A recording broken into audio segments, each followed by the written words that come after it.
C'est bon, tout le monde est là?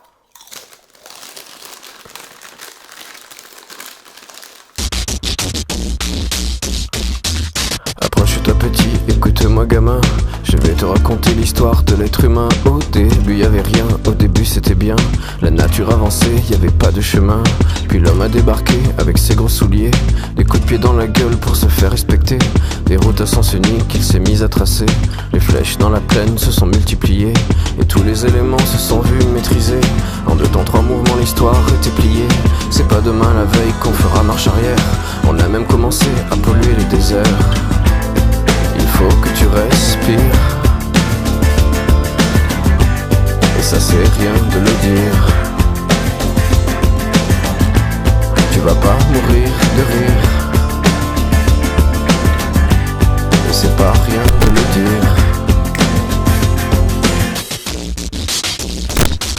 D'ici quelques années on aura bouffé la feuille. Elle est bien cette chanson, hein. Les enfants, ils n'auront Ah là là. qu'un œil. Ah là là.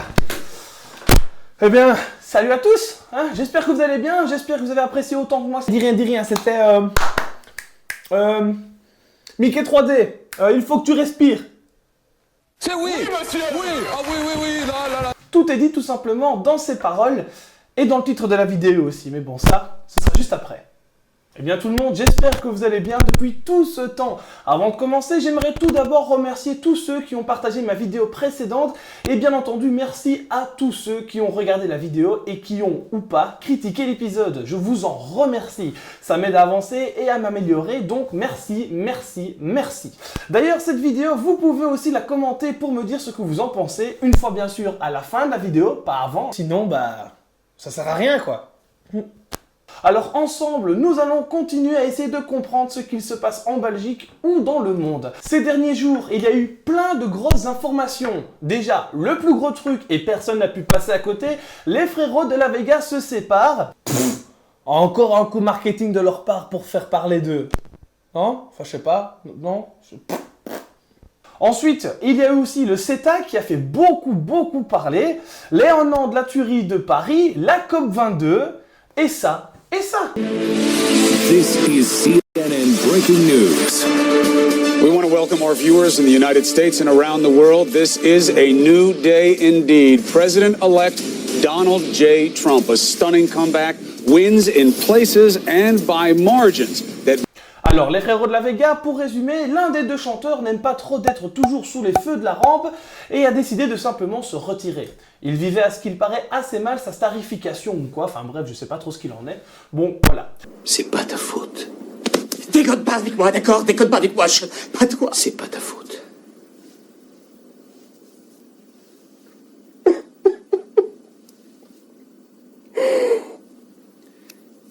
C'est pas ta faute.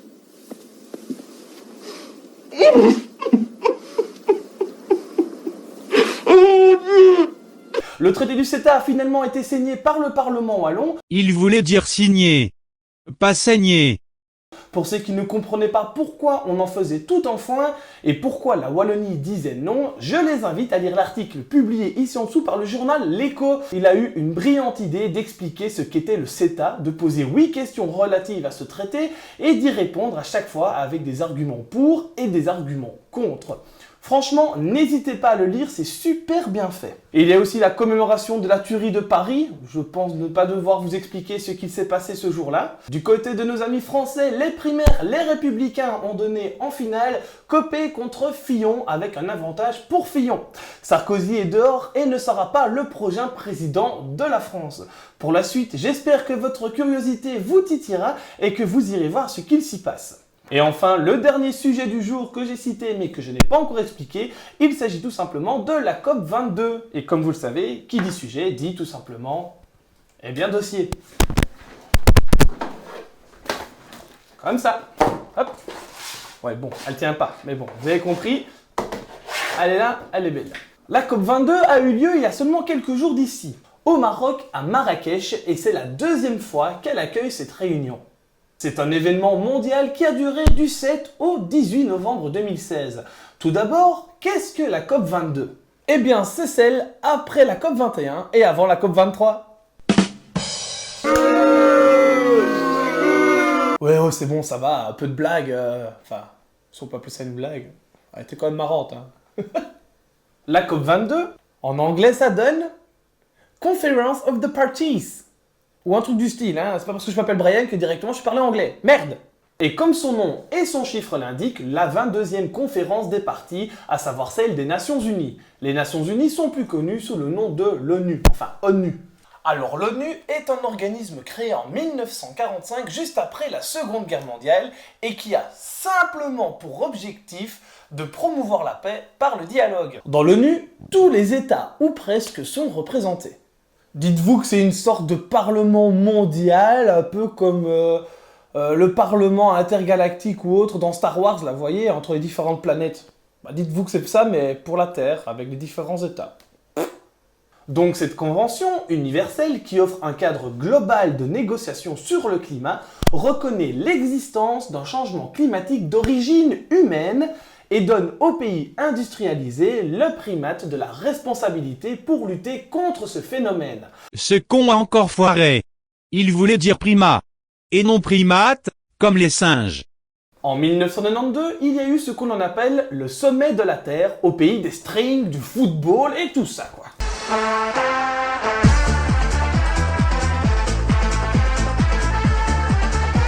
Stop, stop, stop, stop, stop. Remets l'image, vas-y, mets-la là. Ouais. Pardon. Bref, vous m'avez compris, à Rio de Janeiro, au Brésil, un peu moins de 200 pays ont signé le traité disant qu'ils s'engagent à essayer d'amoindrir la pollution faite par les hommes. Dans ce texte, il est écrit que chaque année, les pays membres de l'ONU, donc quasi tous, doivent se voir et discuter de l'avancée dans cette bataille. Ce n'est seulement qu'en 1995, à Berlin, que la première COP voit le jour. Depuis, plusieurs villes ont accueilli cette réunion. Dans cette fameuse COP, ce qu'il y a de bien aussi, c'est tout simplement qu'il y a les dirigeants de chaque pays, ou les ministres de chaque pays responsables de l'écologie et tout ça quoi. Hein. Mais il y a aussi des acteurs luttant pour la Terre, des ONG, des citoyens aussi, etc., etc. Bref, on essaye de rassembler un peu tout le monde quoi. Alors pour votre bien et pour la mienne, je vais pas non plus parler de chaque COP, mais je vais quand même vite expliquer les COP les plus importantes. Après le début, qui, vous l'imaginez, est une date importante, il y a eu la COP 3 de Kyoto, au Japon. C'est là qu'a été signé le fameux protocole de Kyoto. Signé en 1997 et entré en vigueur en 2005, eh bien oui, parce qu'il fallait quand même 55 pays minimum qui signent le traité pour pouvoir avancer, et il faut avouer quand même qu'ils n'étaient pas tous super chauds non plus. Hein. Les objectifs sont chiffrés. Réduire de plus ou moins 5% les émissions de gaz à effet de serre planétaire d'ici 2020 en se servant de l'année 1990 comme référence. Pour l'Union européenne, cet objectif de 5% se traduit par une baisse totale de ses émissions de 8%. Alors petite précision, au début c'était jusqu'en 2010 et après lors de la COP 18 de Doha, eh bien ils l'ont prolongé jusqu'en 2020. Et aussi, deuxième précision, pour ceux qui ne voient pas trop ce que c'est les gaz à effet de serre, ou le gaz à effet de serre, ou l'effet de serre en général, eh bien, je vous ai mis une petite vidéo ici dans la description, juste en dessous, en commentaire, qui vous explique ce que c'est. De rien. La grosse déception de ce protocole, c'est que ni les USA, ni les Chinois, les deux plus gros pollueurs de la planète, hein. Moi je dis ça, je dis rien, mais voilà quoi, n'ont voulu signer ce traité. Entre-temps, en 2011, le Canada s'est retiré de cette décision. Encore ce tabernacle de Canadiens. Oh là, pourquoi je fais Canadien? Canadien. Enfin bref, on s'est compris quoi. Après le CETA, c'est assez.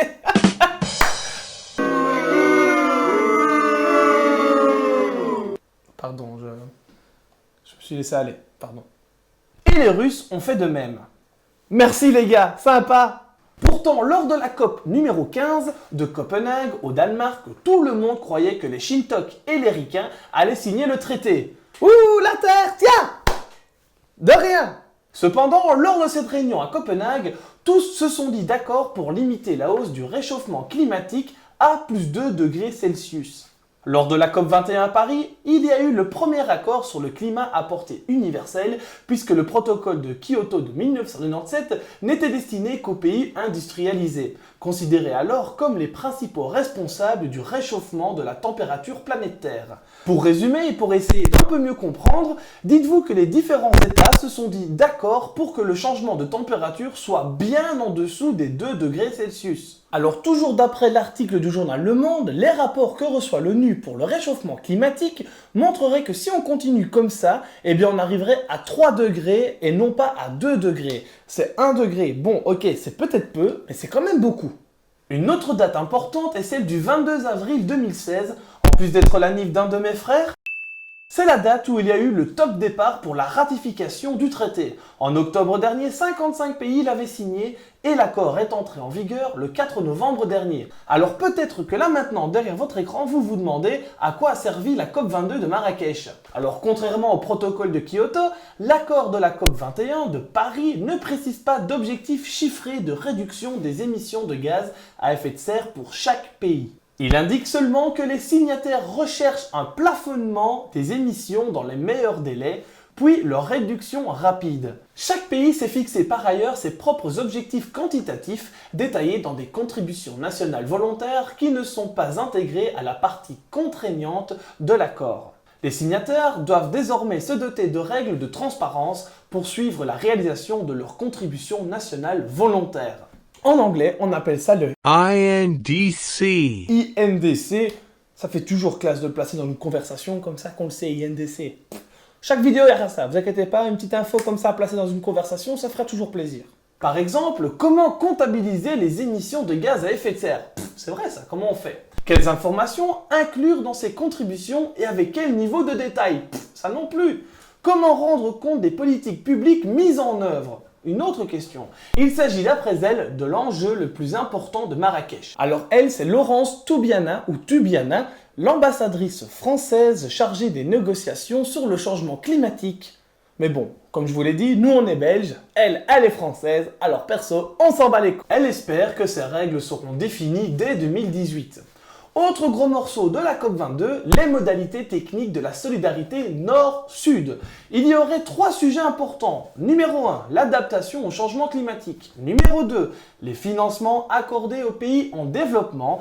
Et le troisième, le renforcement des capacités, formation et transfert de technologie. En 2009, les pays du Nord ont promis aux pays en développement 100 milliards de dollars d'aide par an à partir de 2020.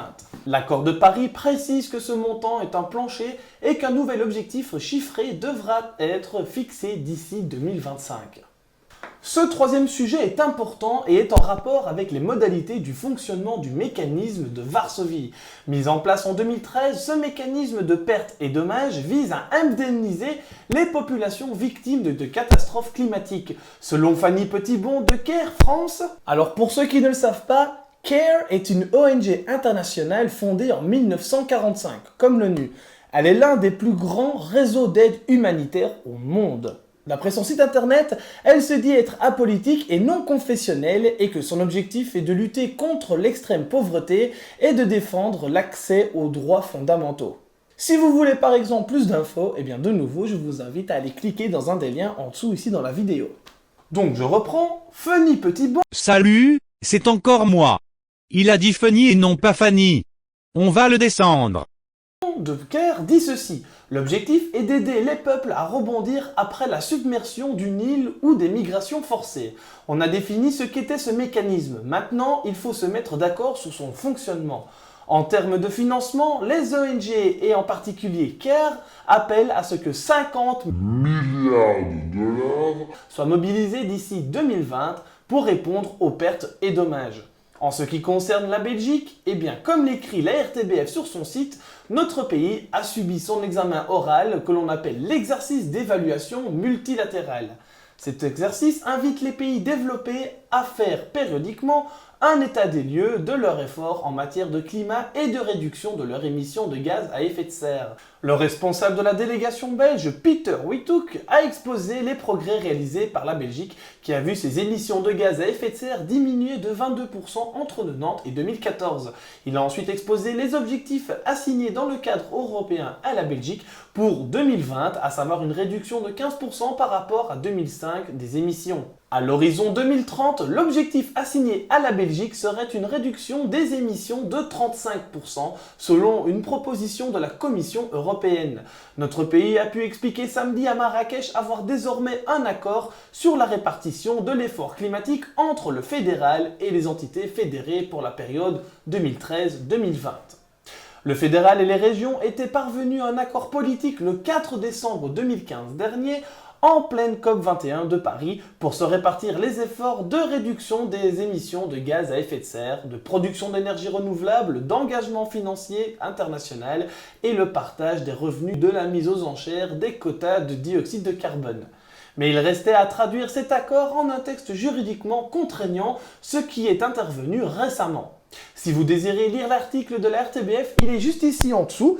En gros, j'ai résumé vite fait ce qu'ils ont dit. Donc franchement, si vous voulez un peu plus d'infos, cliquez en dessous, c'est bien expliqué. Aujourd'hui, là maintenant, la COP22 est terminée. Et vous savez ce qu'il y a eu pendant la COP22? Il y a eu l'élection de Donald Trump. En effet, le nouveau président des États-Unis élu est ce que l'on appelle un climato-sceptique ou un climat-sceptique. Enfin, vous allez vite comprendre ce que c'est. En gros, c'est quelqu'un qui dit tout simplement que les réchauffements climatiques de la planète n'existent pas, ou alors qu'ils n'existent quasi pas, et que tout ça, eh bien, ce n'est pas à cause de l'homme. Sachant qu'en plus que les USA est le deuxième pays au monde qui émet le plus de gaz à effet de serre. Bordel de merde. Ils se foutent de nous. Gaz et pas gars. Mais quel con ce type. Ça peut quand même faire peur. Cependant, plusieurs personnalités politiques présentes à la COP22 ont confirmé que ce qui avait été décrété lors de la COP21 n'a pas d'effet rétroactif possible. Ils ont tous commencé à discuter sur comment ils pouvaient faire et se sont dit que 2018, lors de la COP24, serait l'année comme date de finalisation des règles de mise en œuvre de l'accord de Paris, enjeu principal de cette COP22. Durant la COP24, les États devront notamment présenter des plans climat nationaux et être plus ambitieux dans leurs engagements en matière de réduction des émissions de gaz à effet de serre. Pour l'instant, insuffisant. Autre sujet central, comme je l'ai dit tout à l'heure, c'est le financement, nerf de la guerre climatique et surtout celui de l'adaptation des pays en développement. Au nom de la justice climatique, les pays développés et pollueurs historiques se sont engagés en 2009 à Copenhague à verser 100 milliards de dollars. $1 million par an d'ici 2020 aux pays en développement pour les aider à faire face aux impacts. Alors je vous le dis tout de suite, il n'y a rien eu à part quelques petits engagements. Dont la Belgique qui a promis d'aider avec 3 autres pays. C'est chouette, non ? Comme il est écrit dans l'article, outre augmenter les sommes sur la table, les pays du Sud veulent, comme il est écrit noir sur blanc dans l'accord de la COP21 de Paris, une égalité dans la répartition entre financement pour l'adaptation et financement pour la baisse des émissions de gaz à effet de serre. Aujourd'hui, à ce qu'il paraît, seulement 16% des financements climat sont consacrés à l'adaptation. Voilà quoi. Et bien voilà, vous êtes désormais au courant de ce qu'il s'est passé lors de cette COP22. Sachez que la COP23 sera sous la présidence des îles Fidji et que puisqu'ils n'ont pas l'infrastructure qu'il faut, eh bien sachez que ça va se faire à Bonn en Allemagne. Et bien voilà, j'espère que vous êtes contents d'avoir un peu mieux compris ce qu'il se passait lors de cette COP22, en tout cas ce qu'il s'est passé. N'hésitez pas à commenter la vidéo en dessous avec vos idées ou autres, et surtout n'hésitez pas à critiquer la vidéo, les paroles, tout ce que je dis, la façon de passer la voix, les cartes, enfin tout et n'importe quoi. Franchement, ça me ferait super plaisir. Allez, d'ici là, on se revoit très bientôt j'imagine, ou enfin, dans quelques jours à mon avis. Ouais, dans 6 mois quoi. Sympa, merci quoi. Oh c'est bon, ça va, je rigole, oh là là. Susceptible, le petit gros là. Pardon. D'ici là, n'oubliez pas d'écouter de la musique et je vous laisse en musique. Ciao. Il faut que tu respires. C'est demain.